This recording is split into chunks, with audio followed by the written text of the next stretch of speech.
Enzo Recto, kalaban ang katiwalian at kasinungalingan, kakampi sa katotohanan at kabutihan. Siguradong iiyak na naman ang mga maka-Duterte nito pati si Digong. Dahil yung ayaw na ayaw nilang stasyon sa ating telebisyon, pinag-aaralan ngayon ibalik ang prangkisa ng mga taga-kamara. Ano po bang stasyon ang tinutukoy ko? Ito po yung IBS-CBN.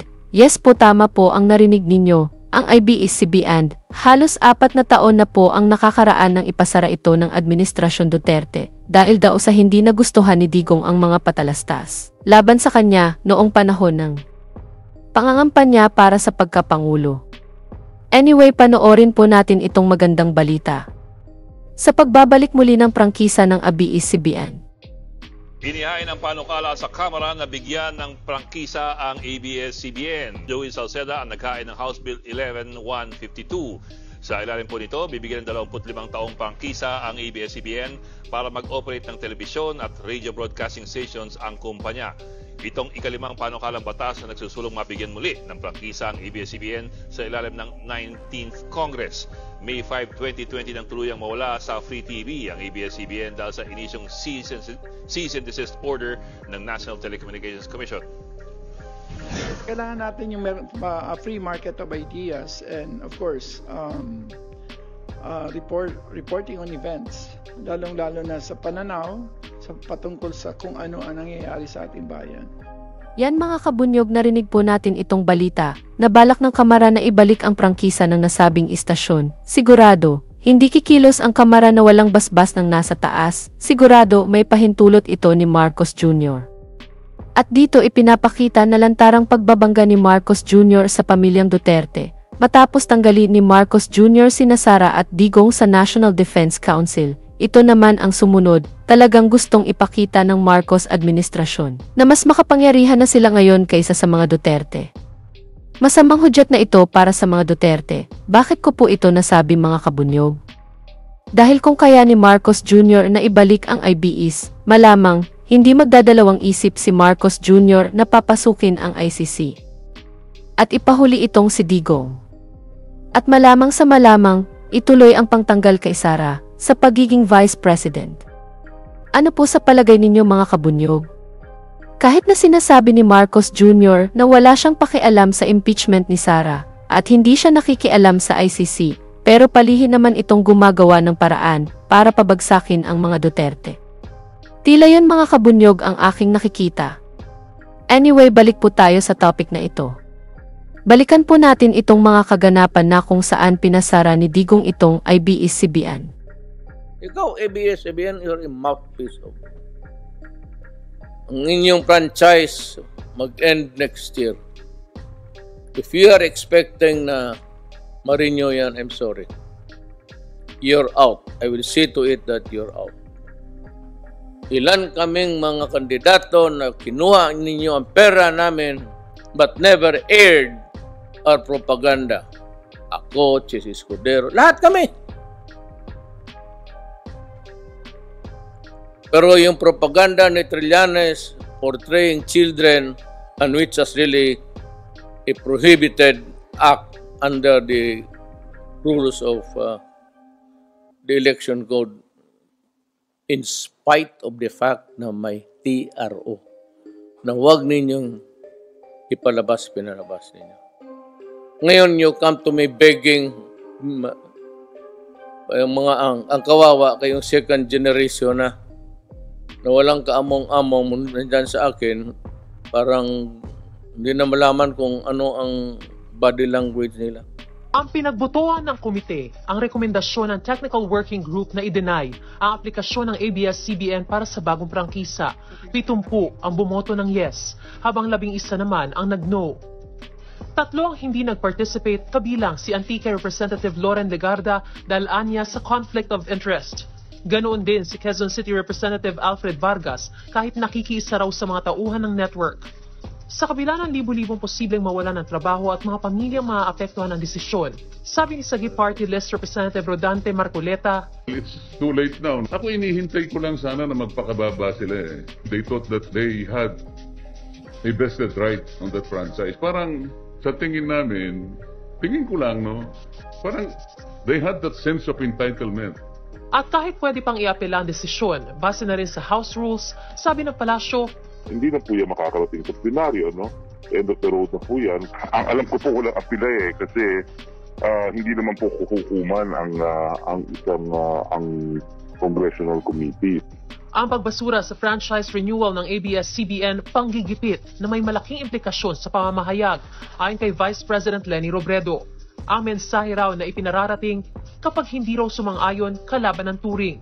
Imbes na solusyon sa pandemya, pananakot, pagbawi ng kalayaan at panggigipit anya ang ibinibigay sa atin. Ayon naman kay Senadora Risa Ontiveros, hinayaan ng gobyerno ang pamumulitika sa proseso, hudyat na simula ng pagkamatay ng press freedom sa bansa. The non-renewal of ABS-CBN's franchise has set a dangerous precedent. May takot at pagbanta ang mensaheng inihahatid ng gobyerno. Kapag kaaway ka, pwede kang ipasara. Si Senadora Grace Poe, chairman ng komite sa Senado na didinig din sana sa prangkisa, iginiit na dapat binigyan ng pagkakataon ng ABS-CBN na ayusin ang mga sinasabing paglabag nito. Si House Speaker Alan Peter Cayetano tanggap na raw na maraming tututol sa desisyon ng komite. Sana raw basahin ng taong bayan ang mga resulta ng mga hearing para maunawaan ang desisyon. Pero para sa independent media group na Alter Media, muli na namang nagtraidor sa mga Pilipinong Kongreso. Nawalan na rin daw ng karapatan ng kapulungan na kumatawan sa taong bayan ayon sa National Union of Journalists of the Philippines. Patunayan daw natin ang kagustuhan ng mga tao at hindi ng Kongreso ang mananaig. Hearing resumed. Andito na po yung report ng ating secretariat. Linawin ko lang po, 85 members ang present, 44 po pala yung majority na kailangan. So, ang nag-yes, 70. Ang nag-no, 11. Dalawang nag-inhibit, isang nag-abstain. Ayun, yun ang total. So, 70 ang yes, 11 ang no. Dalawang nag-inhibit, isang nag-abstain.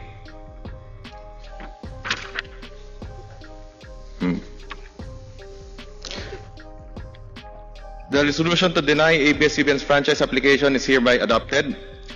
Pursuant to Section 49 of the Rules of the House of Representatives, all House bills and House resolutions relative to the grant or renewal of the franchise application of ABS-CBN Corporation are hereby laid on the table. The committee secretary is hereby directed to inform all the authors of the bills and resolutions of the decision of the committee in writing, and as far as practicable, do electronic mail within 5 days stating the reasons therefore. Mr. Chair, Mr. Chair, Kong Jonathan, point of clarification lang po. Ano po ba ang ibig sabihin ng laid on the table, Mr. Chair? Comsec. Committee Secretary. Para sir na na siya, kill. Maraming salamat, Mr. Chair. Ibig sabihin po, itong usapin patungkol sa pagre-renew ng application ng ABS-CBN ay hindi lang po isinantabi. Ito po ay tinapos na ngayong araw na ito, Mr. Chair. Tama po ba? That is correct. Kong Defensor. Mr. Chair, in parliamentary courtesy, when a bill is being approved, we don't necessarily vote no because we just lay it on the table just to make it stay in the committee. But technically, Mr. Chair, for a franchise application, the effect would be to kill the application of the franchise. But it is still in our rules laid on the table. And Mr. Chair, as this is a historic moment for the House of Representatives and of course for the Filipino nation, I move that all members, Mr. Chair, who voted for the adoption of the committee resolution be made as co-authors. I so move, Mr. Chair. There is a motion to include all members of the committee who voted for the adoption of the committee resolution denying the franchise application of ABS-CBN Corporation. Any second? I second, Mr. Chair. Is there any objection? Who voted, not present. I'm sorry. I withdraw my objection. Without any objections, motion is approved.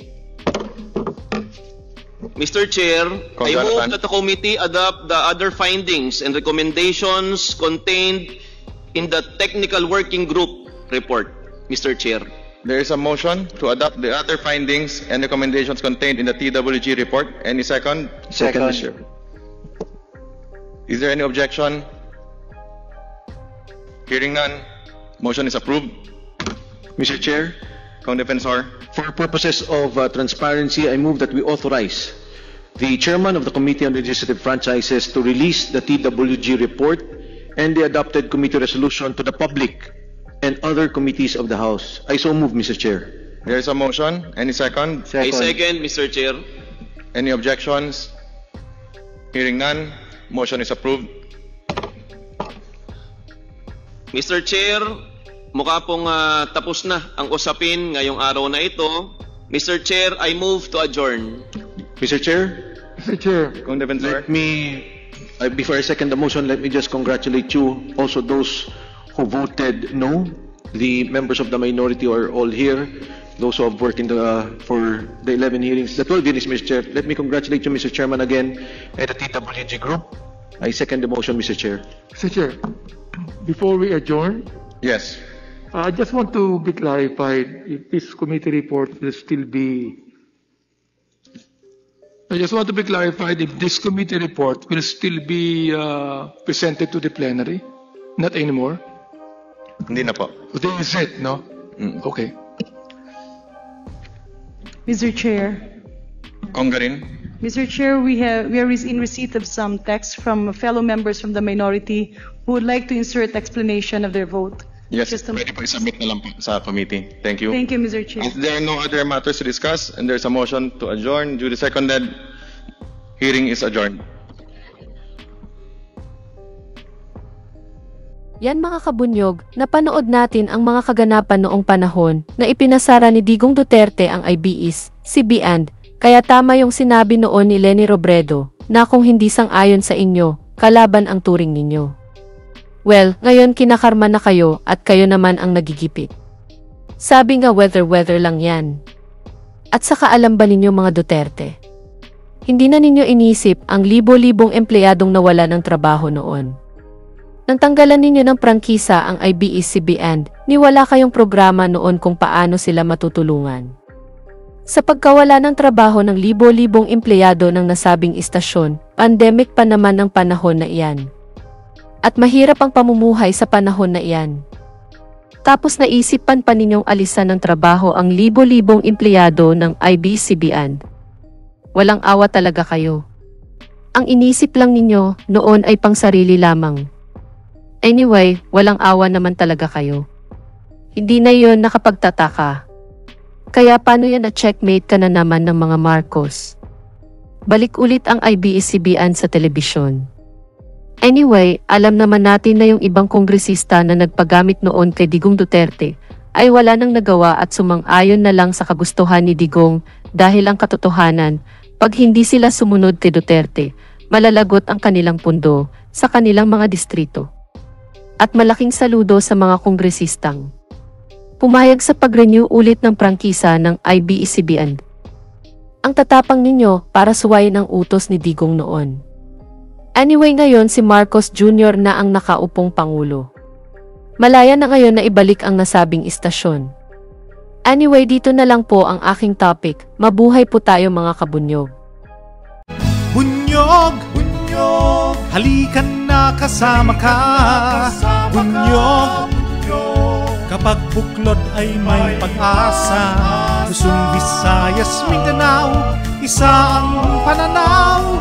Sa bagong Pilipinas ang bunyog isisigaw. Bunyog.